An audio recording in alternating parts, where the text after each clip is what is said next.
کہ وہ آندھی ایک رسی کی طرح ان کے ارد گرد دائرہ بنانے لگی اور پھر وہ غائب ہو گئی۔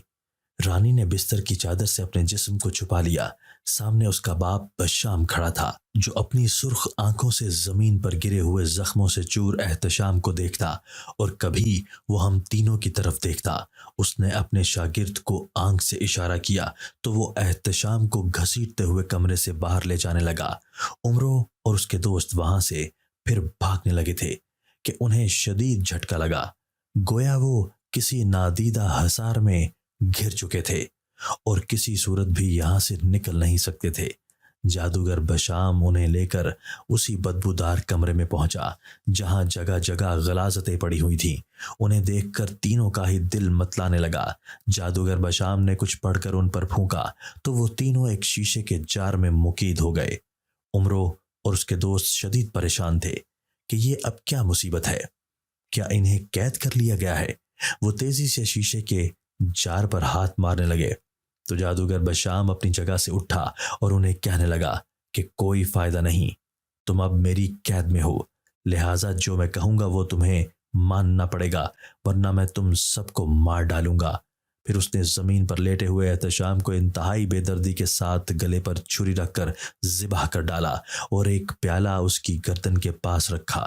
جب وہ بھر جاتا تو وہ غٹاغٹ پی لیتا اور پھر خالی پیالہ وہ دوبارہ اس کی گردن کے پاس رکھ دیتا اور مکمل بھرنے کے بعد وہ اپنے شاگرد داسو کو دے دیتا۔ یہ منظر اتنا کرہی تھا کہ وہ تینوں ہی کیا کرنے لگے اور پھر انہوں نے اس کی پیٹ کی آنتیں نکال کر چبانی شروع کر دیں۔ ہر سفلی علم کرنے والے کی خوراک دراصل یہی ہے، کیونکہ اس کے علاوہ اور کوئی خوراک اس کے جسم کو لگتی ہی نہیں، سو غلاظت کھانا ہی ان کی مجبوری بن جاتا ہے۔ عمرو ان کی طرف دیکھ کر سوچنے لگا کہ ہر برے کام کا انجام کس قدر بھیانک ہے۔ کاش اس علم کو حاصل کرنے والے جان لیں تو کبھی بھی خود پر اتنا بڑا ظلم نہ کریں۔ وہ انہیں کچر کچر کھاتے ہوئے دیکھ کر سوچنے لگا، اب ہمارا کیا ہوگا؟ یہ تو ہمیں بھی کبھی آزاد نہیں کرے گا۔ جمال رونے لگا تو کمال نے اس سے غصے سے کہا کہ تمہیں اسی دن کے لیے منع کر رہے تھے، لیکن تمہیں تو اپنی ہوس پوری کرنی تھی نا، تو اب بھگتو۔ عمرو نے ان دونوں کو خاموش کرایا اور سختی سے منع کیا کہ اب آپس میں لڑنا نہیں، بلکہ یہاں سے نکلنے کی کوئی سبیل سوچو۔ جادوگر بشام نے ان پر ایک خاص عمل کر کے ان کو اپنا متی بنانے کی کوشش کی۔ عمرو پر تو اس عمل کا کوئی خاص اثر نہ ہوا، لیکن جمال اور کمال دونوں ہی اس عمل کے زیر اثر نظر آنے لگے، تو وہ انہیں ہی اپنے مکروہ کاموں کے لیے مختلف احکامات دینے لگا جو وہ نہ چاہتے ہوئے بھی پورا کرنے لگے۔ ایک دن عمرو نے جادوگر بشام سے درخواست کی کہ انہیں اس کمرے سے نکال کر کسی دوسرے کمرے میں رکھا جائے، کیونکہ وہ اس کمرے کی بو برداشت نہیں کر سکتے۔ تو جادوگر بشام نے ان کی بات مان لی اور انہیں دوسرے کمرے میں شفٹ کر دیا، لیکن اس کمرے کے ارد گرد اس نے حصار باندھ دیا کہ وہ اس کی مرضی کے بغیر ایک قدم بھی باہر نہیں نکال سکتے تھے۔ انہیں اس کمرے میں آئے ہوئے تیسرا دن تھا جب ایک دن خلاف توقع دروازہ کھلا اور کمرے میں رانی داخل ہوئی۔ وہ تینوں اسے حیرت اور افسوس کے ساتھ دیکھنے لگے۔ صرف 1 سال کے اندر ہی رانی ہڈیوں کا ڈھانچہ بن چکی تھی۔ اس کی آنکھوں کے نیچے سیاہ ہلکے پچ کے گال اس کے دل کی بربادی کا مکمل نوحہ بتا رہے تھے۔ اس کی ویران آنکھیں کمرے میں کوئی چیز ڈھونڈ رہی تھی۔ جب میں نے اسے اپنی بچی کچی طاقتوں کے زیر اثر آواز دی تو وہ بالکل میری طرف دیکھنے لگی، جس پر مجھے بڑی حیرت بھی ہوئی، کیونکہ کوئی ہمیں دیکھ نہیں سکتا تھا سوائے جادوگر بشام اور اس کے شاگرد کے۔ یہ کیا ہمیں دیکھ سکتی ہے؟ عمرو نے اپنے دوست سے پوچھا تو جمال تو نظر چرا گیا، تو وہ بولی تو اس کی آواز میں اداسیاں گھلی ہوئی تھیں۔ یقیناً میں تمہیں دیکھ سکتی ہوں، اب میں اس حویلی ہی کی نہیں بلکہ اس بستی کی بھی ساحرہ ہوں۔ عمرو اس کے لہجے سے متاثر ہوا، کیونکہ اس میں عام جادوگروں جیسا غرور اور انداز نہ تھا، تو وہ ایک امید سے بولا، اس رات میں نے اور میرے دوستوں نے احتشام کے ہاتھوں آپ کی عزت کو بچایا تھا۔ وہ دانستہ جمال کی حرکتوں پر پردہ ڈال گیا، لیکن ہماری اس نیکی کے صلے میں ہمیں قید میں ڈال دیا گیا۔ خدارا ہم پر رحم کریں اور رہائی دے دیں۔ میرے ابا نے احتشام کے ساتھ کیا کیا؟ وہ کھوئی کھوئی سی کیفیت میں بولی تو عمرو جھجکتے ہوئے صرف اتنا کہہ سکا کہ اسے مار دیا گیا۔ وہ میری محبت کا شہید ہے، اسے مرا ہوا مت بولو۔ رانی کی بات پر وہ تینوں چونک کر اس کی طرف دیکھنے لگے۔ ابا میری شادی اپنے شاگرد داسو سے کرانا چاہتے تھے۔ وہ میری اور احتشام کی محبت کے بارے میں جان چکے تھے اور یہ بھی جانتے تھے کہ میں بہت ضدی ہوں۔ مر تو جاؤں گی لیکن احتشام کے علاوہ کسی سے شادی نہیں کروں گی۔ لہٰذا ایک بہت بڑی پلاننگ کے ساتھ انہوں نے احتشام پر ایک خاص عمل کیا اور اس رات اس عمل کے زیر اثر وہ میری عزت لوٹنے کے لیے آیا۔ ایک باپ اس حد تک بھی جا سکتا ہے۔ یہ بات کرتے کرتے وہ اپنے ہاتھوں کی انگلیاں ایک دوسرے میں پیوست کر کے مڑوڑنے لگی۔ اس کی آنکھوں میں غصے سے الاؤ جلنے لگا اور لہجے سے انتقام کی بو آنے لگی۔ عمرو غور سے اس لڑکی کو دیکھنے لگا جو محبت کی جدائی میں سر تا پیر زرد تھی۔ وہ کافی دیر چپ چاپ کھڑی رہی اور پھر بولی، داسو نے مرنے سے پہلے مجھے احتشام کے حوالے سے سب کچھ بتا دیا تھا۔ وہ ابا سے بھی بڑا عامل بنتا لیکن اپنے ایک غلط عمل کی وجہ سے انتہائی دردناک موت کا شکار ہو گیا، لیکن مرنے سے پہلے پہلے مجھ پر یہ احسان کر گیا کہ ساری حقیقت مجھے بتا دی۔ میں نے اسی دن سے عملیات کی دنیا میں قدم رکھ دیا اور آج میں جادو کے علم میں مہارت حاصل کر چکی ہوں، جس کا ایک بڑا ثبوت یہ ہے کہ اب مجھ سے نادیدہ چیزیں بھی نادیدہ نہیں رہیں۔ یعنی اب میں تم لوگوں کو بآسانی دیکھ سکتی ہوں۔ میں تمہیں کافی عرصے سے تلاش کر رہی تھی تاکہ تم لوگوں کو ڈھونڈ کے رہائی دے سکوں، لیکن اس کے لیے تمہیں کچھ دن انتظار کرنا پڑے گا۔ یہ کہہ کر وہ باہر چلی گئی اور پھر جب وہ ایک ماہ بعد لوٹی تو ہمیں رہائی کا پروانہ دے رہی تھی۔ اس نے کہا کہ یہ رہائی کا پروانہ میرے ابا کی موت کے بعد تمہیں ملا ہے۔ جادوگر بشام مر گیا۔ وہ تینوں حیرت سے اس کی طرف دیکھنے لگے تو وہ بولی، ہاں، وہ اپنے انجام کو پہنچ چکے۔ ان کے اپنے ہی ایک شاگرد نے انہیں زہر دے کر مار دیا۔ اور یہ بات کرتے کرتے اس کی آنکھوں میں ایک عجیب پر اسرار سی چمک ابھری تو عمرو اس کی بات کی تہ تک پہنچ چکا تھا۔ اب میں اس جگہ کو پاک کر کے لوگوں کی فلاح کے لیے کام کروں گی۔ اب میرا یہی مشن ہے۔ عمرو اور اس کے دوستوں نے اس نیک دل لڑکی کو خدا حافظ کہا اور وہاں سے چل دیے۔ جو ہی وہاں سے باہر نکلے تو ان کے استاد محترم وہاں کھڑے تھے۔ انہوں نے رہائی کی مبارکباد دی اور ساتھ ہی یہ نوید بھی دی کہ قبیلے والوں نے ہمیں معاف کر دیا ہے اور انہیں دوبارہ قبیلے بلایا جا رہا ہے۔ وہ تینوں خوشی خوشی وہاں پہنچے تو چچا نے آگے بڑھ کر عمرو کو گلے لگایا اور اپنے دستار اتار کر اس کے سر پر رکھ دی اور اعلان کر دیا کہ اب وہ اس قبیلے کا سردار ہوگا۔ کسی کو اعتراض ہے تو وہ سامنے آئے۔ کوئی بھی سامنے نہ آیا اور سب نے ہی مجھے سردار اعلیٰ بننے کی مبارکباد دی۔ بابا یہ منظر دیکھ کر آپ دیدہ ہو گئے۔ چچا نے بتایا کہ پنچایت میں ان کے خلاف غلط فیصلہ ہوا تھا۔ دشمن قبیلے نے ایک ایسا گندا عمل ہمارے قبیلے پر کیا تھا کہ جس میں وہ صرف خواتین کو نظر آتے تھے اور مردوں کو نظر نہیں آتے تھے۔ تمہارے جانے کے بعد بھی ایسی صورتحال ہوئی جس سے یہ ثابت ہوا کہ تم غلط نہیں کہہ رہے تھے، اس لیے میں تم سے خاص طور پر معافی مانگنا چاہتا ہوں۔ عمرو نے چچا کو اپنے گلے لگا لیا تو اچانک ان کی نظر سامنے کھڑی جانا پر پڑی جو اسے دیکھ کر شرما گئی تو عمرو کے سامنے خوشیوں کی شہنائیاں بجنے لگیں۔ دوستو، اگر آپ کو آج کی ہماری یہ ویڈیو پسند آئی ہے تو اسے لائک کیجئے اور اسے اپنے پیاروں کے ساتھ شیئر ضرور کیجئے گا۔ اور ہاں، اگر آپ نے ابھی تک ہمارا چینل سبسکرائب نہیں کیا تو ہمارا چینل سبسکرائب کر دیجئے اور بیل آئیکن بھی پریس کر دیجئے تاکہ ہماری ہر نئی آنے والی ویڈیو آپ کو بر وقت مل سکے۔ اللہ حافظ۔